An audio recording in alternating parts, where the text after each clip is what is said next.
Neat ಪ್ರಶ್ನೆ ಪತ್ರಿಕೆ ಸೋರಿಕೆ ವಿರುದ್ಧ ಸಮರ ಸಾರಿದೆ ಕೇಂದ್ರ ಸರ್ಕಾರ.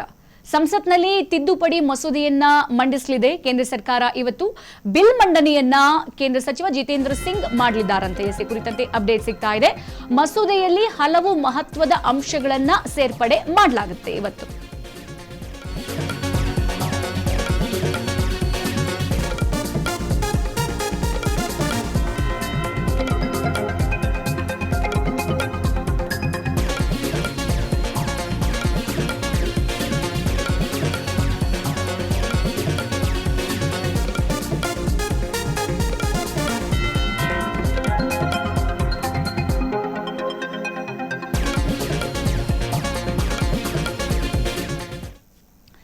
ನೀಟ್ ಪ್ರಶ್ನೆ ಪತ್ರಿಕೆ ಸೋರಿಕೆ ವಿರುದ್ಧ ಕೇಂದ್ರ ಸರ್ಕಾರ ಈಗ ಸಮರ ಸಾರಿರುವಂತದ್ದು.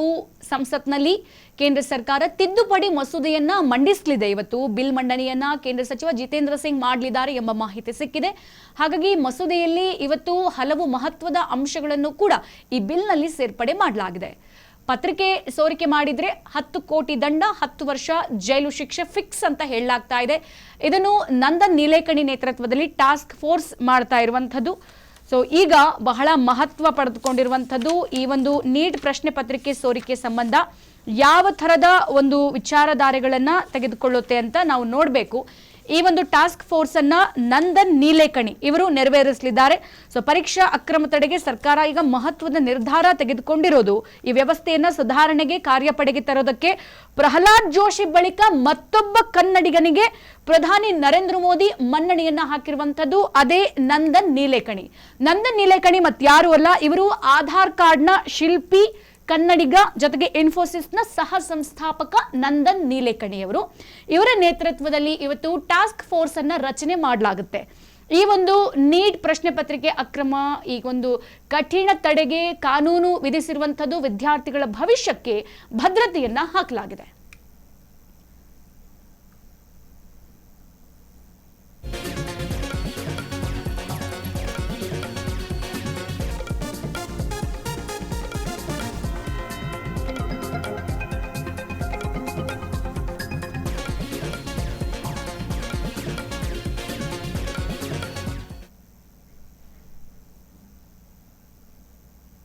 ಹಾಗಾದ್ರೆ ಈ ಮಸೂದೆಯ ಪ್ರಮುಖ ಅಂಶಗಳೇನು, ಈ ಬಿಲ್ ಮಂಡನೆಯಲ್ಲಿ ಏನೆಲ್ಲ ಅಂಶಗಳಿರುತ್ತೆ ಅಂತ ನಾವು ನೋಡ್ತಾ ಹೋಗೋದಾದ್ರೆ, ಮೊದಲನೇದಾಗಿ ಪ್ರಶ್ನೆ ಪತ್ರಿಕೆ ಸೋರಿಕೆ ಮತ್ತು ಪರೀಕ್ಷಾ ಅಕ್ರಮಕ್ಕೆ ಕಠಿಣ ಶಿಕ್ಷೆಯನ್ನ ಇಲ್ಲಿ ವಿಧಿಸಲಾಗುತ್ತೆ. ಎರಡನೇದಾಗಿ ಪರೀಕ್ಷಾ ಅಕ್ರಮಕ್ಕೆ ಇಲ್ಲಿ 5 ರಿಂದ 10 ವರ್ಷಗಳವರೆಗೆ ಜೈಲು ಶಿಕ್ಷೆ ಫಿಕ್ಸ್ ಅಂತ ಹೇಳಲಾಗುತ್ತೆ. ಅಕ್ರಮ ಯಾರೇ ಎಸಗಿದ್ರು ಕೂಡ 5 ರಿಂದ 10 ವರ್ಷ ಜೈಲು ಶಿಕ್ಷೆ ಫಿಕ್ಸ್. ಹಾಗಾದ್ರೆ ಮೂರನೇ ಪಾಯಿಂಟ್ ಏನು, ಪರೀಕ್ಷಾ ಮಾಫಿಯಾಗೆ 10 ಕೋಟಿ ರೂಪಾಯಿ ದಂಡ ಮತ್ತೆ 7 ವರ್ಷ ಜೈಲು ಫಿಕ್ಸ್ ಆಗುತ್ತೆ. ಸೊ ಯಾರೇ ಪರೀಕ್ಷಾ ಮಾಫಿಯಾದಲ್ಲಿ ಇದ್ರೂ ಕೂಡ ಅವರಿಗೆ 10 ಕೋಟಿ ದಂಡ ಫಿಕ್ಸ್, ಮುಲಾಜೆ ಇಲ್ಲ. ಅದರ ಜೊತೆಗೆ 7 ವರ್ಷ ಜೈಲು ಶಿಕ್ಷೆ. ಮತ್ತೊಂದು ಕಡೆಗೆ ಅಕ್ರಮ ಎಸಗುವಂತಹ ಸಂಸ್ಥೆಗಳಿಗೆ, ಮಾಫಿಯಾ ಎಸಗುವಂತಹ ಯಾವುದಾದ್ರೂ ಸಂಸ್ಥೆ ಇದ್ರೆ 5 ರಿಂದ 10 ಕೋಟಿವರೆಗೆ ದಂಡ ಆ ಸಂಸ್ಥೆಗೆ ಬೀಳುತ್ತೆ. ಮತ್ತೆ ತಪ್ಪಿತಸ್ಥ ಸಂಸ್ಥೆಗಳನ್ನ 8 ವರ್ಷಗಳ ಕಾಲ ಕಪ್ಪು ಪಟ್ಟಿಗೆ ಅಲ್ಲಿ ಬ್ಲಾಕ್ ಲಿಸ್ಟ್ ಮಾಡಲಾಗುತ್ತೆ. ಯಾವುದಾದ್ರೂ ಸಂಸ್ಥೆ ಇಷ್ಟೆಲ್ಲ ನಿಯಮಾವಳಿಗಳು ಗೊತ್ತಿದ್ರು ಕೂಡ ಗೊತ್ತಿದ್ದು ತಪ್ಪನ್ನ ಎಸಗಿದ್ರೆ ಅಂತಹ ಸಂಸ್ಥೆಗೆ 8 ವರ್ಷಗಳ ಕಾಲ ಬ್ಲಾಕ್ ಲಿಸ್ಟ್ ಮಾಡಲಾಗುತ್ತೆ. ಮತ್ತೆ ಪ್ರಶ್ನೆ ಪತ್ರಿಕೆ ಸೋರಿಕೆ ಕೇಸ್ ತನಿಖೆ 60 ದಿನಗಳಲ್ಲಿ ಮುಗಿಯುತ್ತೆ. ಮುಂದಿನ ದಿನಗಳಲ್ಲಿ ಯಾರೇ ಪ್ರಶ್ನೆ ಪತ್ರಿಕೆ ಸೋರಿಕೆ ಮಾಡಿದ್ರು ವಿದಿನ್ 2 ಮಂತ್ಸ್ ಇದರ ಕಂಪ್ಲೀಟ್ ಪ್ರಾಸೆಸ್ ಎಂಡ್ ಮಾಡಬೇಕಾಗುತ್ತೆ. ಹಾಗೆ ಪರೀಕ್ಷಾ ವ್ಯವಸ್ಥೆಯಲ್ಲಿ ಹೆಚ್ಚಿನ ಪಾರದರ್ಶಕತೆ ಮತ್ತು ಜವಾಬ್ದಾರಿಯನ್ನ ವಹಿಸಲಿದೆ ನೀಟ್ NTA. ನೀಟ್ ಪರೀಕ್ಷೆಗೆ ಸಂಬಂಧಪಟ್ಟಂತೆ ಹೆಚ್ಚಿನ ಪಾರದರ್ಶಕತೆ ಇರುತ್ತೆ ಮತ್ತು ಜವಾಬ್ದಾರಿಯನ್ನ ಅಂದ್ರೆ ಬಯೋಮೆಟ್ರಿಕ್, ಕಂಪ್ಯೂಟರ್ ರಿಲೇಟೆಡ್ ಎಕ್ಸಾಮ್ಸ್ ಅನ್ನ ಎಲ್ಲ ಮಾಡಲಾಗುತ್ತೆ. ಮತ್ತೆ ನಂದನ್ ನೀಲೇಕಣಿ ನೇತೃತ್ವದ ಕಾರ್ಯಪಡೆ ಸ್ಥಾಪನೆ ಮಾಡಲಾಗುತ್ತೆ. ಆಧಾರ್ ಕಾರ್ಡ್ ಶಿಲ್ಪಿ ಅಂತ ಅಂದ್ರೆ ತಪ್ಪಾಗ್ಲಿಕ್ಕಿಲ್ಲ. ಇಡೀ ಭಾರತದಲ್ಲಿ ಆಧಾರ್ ಕಾರ್ಡ್ ಅಂತ ನಿಮಗೆ ಏನ್ ನೀವು ನೋಡ್ತಿದ್ದೀರಾ ಅದರ ಶಿಲ್ಪಿ ನಂದನ್ ನೀಲೇಕಣಿಯವರು. ಜೊತೆಗೆ ಇವರು ಇನ್ಫೋಸಿಸ್ನ ಸಹ ಸಂಸ್ಥಾಪಕರು.